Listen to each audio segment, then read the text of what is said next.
Welcome back to a special segment of Civil Discourse Now. I'm Mark Small. My co-host is Paul Ogden. Our guests today are Sean Shepard and Matt Stone. This is a special segment because we ran over. We're not constrained by television time or anything. We can go as many segments as we want. And we thought that maybe the audience out there would enjoy what we're discussing today. We're coming to you from Big Hat Books in Broad Ripple. It's on the north side of Indianapolis, 6510 Cornell Avenue. Today, as we talk, the South Carolina primary is occurring even as we speak, and I can look at my laptop. People are voting for Herman Cain / Steve Colbert right now. Yeah, and I can't see any results right now on the laptop. They haven't come in yet. But yeah, Colbert is backing Cain. Yeah, Stephen Colbert is a comedian, in case you're watching this from like Mars. And he's forward of an exploratory committee, and he can't say he's running because that would invoke FEC, Federal Election Commission violations. But his sewer PAC is running advertising saying vote for Herman Cain because Herman Cain has a spot on the Republican primary ballot, even though he has suspended his campaign.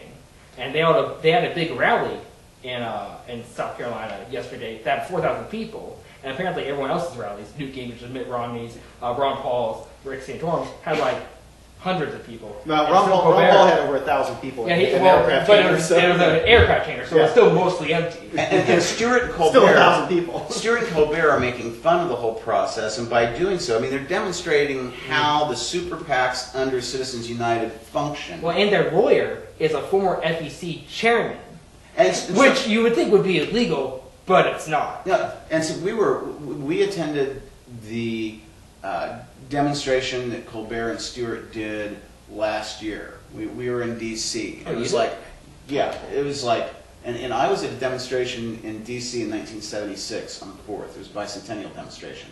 That was the largest demonstration against the government in the United States that day on the bicentennial. And there were like 60 or 70,000 people. My wife and I, Sarah Dunlap, we went to the demonstration, Colbert, Stewart, the entire mall was filled. And I got up on this little rise next to the Smithsonian or something, and she said, "What are you doing?" I said, "I can remember how far back people were that day, and I'm trying to get a gauge for how," and this was like a little early, the place was full. It was jam-packed. And we got a cab from there going back to the hotel, because we didn't stay, couldn't hear anything, couldn't see anything. It was just too many people.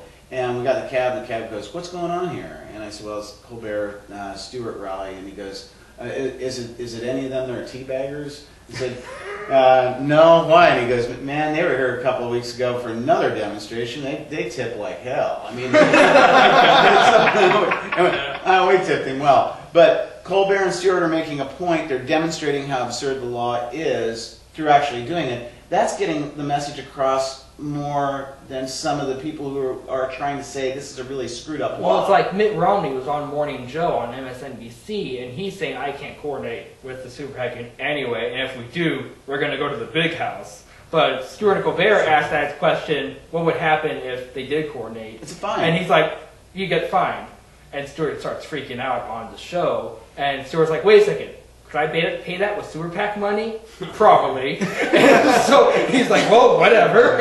So the maximum fine is $250,000, I think. And when you're talking about that's just a few speeches for Romney. Yeah, I mean it's nothing. So there's really no disincentive for them doing what it is that they're not supposed to be able to do. Well, let's talk about Ron Paul. Listen to this possible scenario. I think the Republican convention is in July or August. You get to the convention, you know more about the delegate counts probably, Matt, than anybody. Get to the convention, Gingrich has 40%, Romney has 40%, Ron Paul has 20%. I think what happens then? Every year when we have an open space in the presidential slot where there's no incumbent, no vice president running, there's always this time where we're all talking as political analysts, say, what about a broker convention? Or what about a major third-party candidate? And I think we just kind of get bored at some point. The fact is, we haven't had a broker convention, at least in the Republic, since what, 1968, 1964? Maybe. I think Reagan and Who did he challenge? Four. Four. I think Ford was Reagan Senate Ford might have president. been the last broker convention. Yeah, where there was some compared to nowadays where it's basically a glorified You party. need three candidates. Yeah, you need three candidates, and Make it to the end. but the problem with Gingrich is that he's basically barely getting by with his campaign as it is. Like he's just got organized in South Carolina, he's just now getting organized in Florida. Beyond that, it's kind of iffy. I haven't been asked to sign a Gingrich ballot. I signed a Mitt Romney petition when I saw him speak at the JW Marriott a few months ago. Why'd you do that? Anyways, and I've been asked to sign It's equal opportunity. Ron Paul. I would vote for Vermin Supreme if he was running here, but unfortunately he only runs in if you don't know who Vermin Supreme is, verminsupreme.com. He wears a boot on his head. He runs in the New Hampshire presidential primary every time. He is awesome. He's a Mark- satirist. He's like the New Hampshire version of Crazy Larry. Yeah. But I haven't been asked to sign a Gingrich ballot. I haven't been asked to sign a Santorum petition. The concern there is, can they make it this long? Mitt Romney and Ron Paul are the only people who have the money and the organization, the machine, to be precise, to get this far. They're both looking at this as long term. They're looking at it just like Hillary Clinton and Barack Obama were in 2008. They're looking at this April, May, June. These other candidates are expecting to catch fire right away. So if Gingrich wins South Carolina and doesn't also win in Florida, he's basically finished. Santorum is basically finished if he doesn't win in South Carolina. So The last couple of days, Mitt Romney would love Ron Paul to be the only other contender in the race. He would love that. this week in Ron South, Paul would love that. this week in South Carolina, emails were sent out that were Rove-esque. Rove is Karl Rove, who is Republican operative, history of dirty tricks throughout his entire political career. that's really a compliment to him. I mean, I would say more like Satan One incarnate. of the former governors of Texas, he spread rumors that she was a lesbian, had a secret lesbian lover.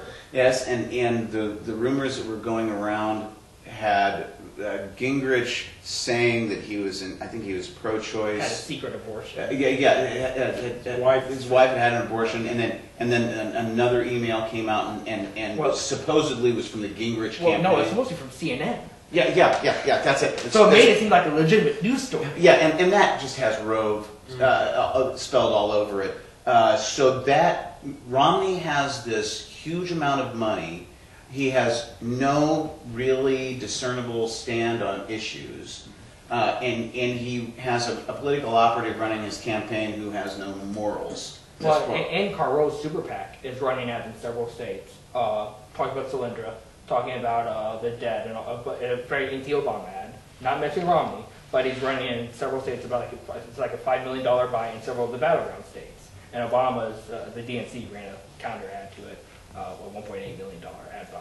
The thing I would get about Romney is how is he getting so much support? How is he getting Because he's 30 next or in line. 40%? Well, I mean, That's okay, how but I get that from a party internals perspective. But when you show up to a caucus or a primary, how is he getting so much support when it is so obvious, like you said, he has no discernible position, no ideological or philosophical grounding in anything, and it's just kind of what sounds good, let's tinker with this, let's tinker with that, when you have not just Republicans, but most of the American people wanting some kind of significant fundamental change in what we've been doing, because it's not working. Well, and I think overall in the system, and we're going to have the President Obama arguments in future shows because I'm dissatisfied with some of the things in this administration. But yeah, I think that the American people have gotten used to the idea of what a president is supposed to look like and what a president is supposed to sound like and what a president's life is supposed to be like.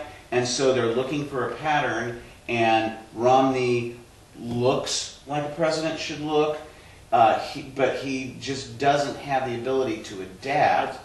I think Romney did well in Iowa because the field was so divided in conservative votes. He did well in New Hampshire because he essentially lived there. South Carolina is the first. The field's very narrow now, and it's more. It's kind of like a true Republican state. New Hampshire's pretty purple. Iowa is pretty socially conservative. These guys in South Carolina are more traditional conservatives. I think Romney's support is really overestimated in Carolina. I wouldn't be surprised to see him finish in the low 20s. Well, and his own campaign, I think, came out yesterday. I think his own campaign, I think the internals in the campaign are seeing him not only lose, but lose by a significant margin. But who gets the balance of that? Newt Gingrich gets the balance right. I think Ron Paul might fit. I think it's a more traditional Republican state. There's no free state project like there is in New Hampshire, or there's no libertarian. And Ron Paul's campaign has basically been in Iowa since 2008. His campaign never really left Iowa. So that's why he had the great ground game then. There's no ground game in South Carolina. We're not really expecting. I see 10% for Ron Paul in Florida and in South Carolina. Super Tuesday, with some caucuses, Ron Paul's going to do a lot better in the caucus where he can get his people out. They can make a speech. They can convince a lot of people right at the caucus site, right before the actual vote, to do it. But these winner-takes-all primaries, Paul's not wasting a lot of time. He wants to get delegates, and he's banking on having a broker convention and not necessarily a speaking spot, but he's looking at He will get a speaking spot. Okay, so He'll go with delegates. He'll get a speaking spot. So if we're looking at I think who gets nominated by the Republican Party, as we say. I think one of the really interesting things that we're seeing in the debates and in the commercials and direct mail, Mitt Romney does not attack Ron Paul. Gingrich has attacked Ron Paul several times. St. Trump has said pretty bad things about Ron Paul. Michelle Bachmann has, but Gingrich. Nice things about Dr. Paul. During the abortion question Thursday debate, Mitt Romney even mentioned, we have a doctor over here, an OBGYN, so maybe he has some thoughts. He said some very nice things. They are being very complimentary to each other. Okay. And Ron Paul hasn't really hit Romney as hard as he had Gingrich, as they are St. Thomas, Bachmann, as Terry. I think it's very interesting dynamic between those two people. Okay, Mitt Romney wins. There's no doubt about it. Because he's the only one that has the organization to get through the long game. Romney wins. But obviously, President Obama has won all the primaries so far, and there's nobody that's challenging him, really. Okay, so you've got... Well, Ron Paul did get second in the Democrat primary in New Hampshire. Okay. He did, right in. Okay, so you've got those two coming out of August, and they're going for the general. I don't know if I agree with Matt. If you come down to a Romney versus an anti-Romney, it's going to be hard for Republicans. But St. Trump's probably not going to drop out before Florida. He probably isn't. And the problem with Gingrich is, again, he doesn't have the organization beyond Florida.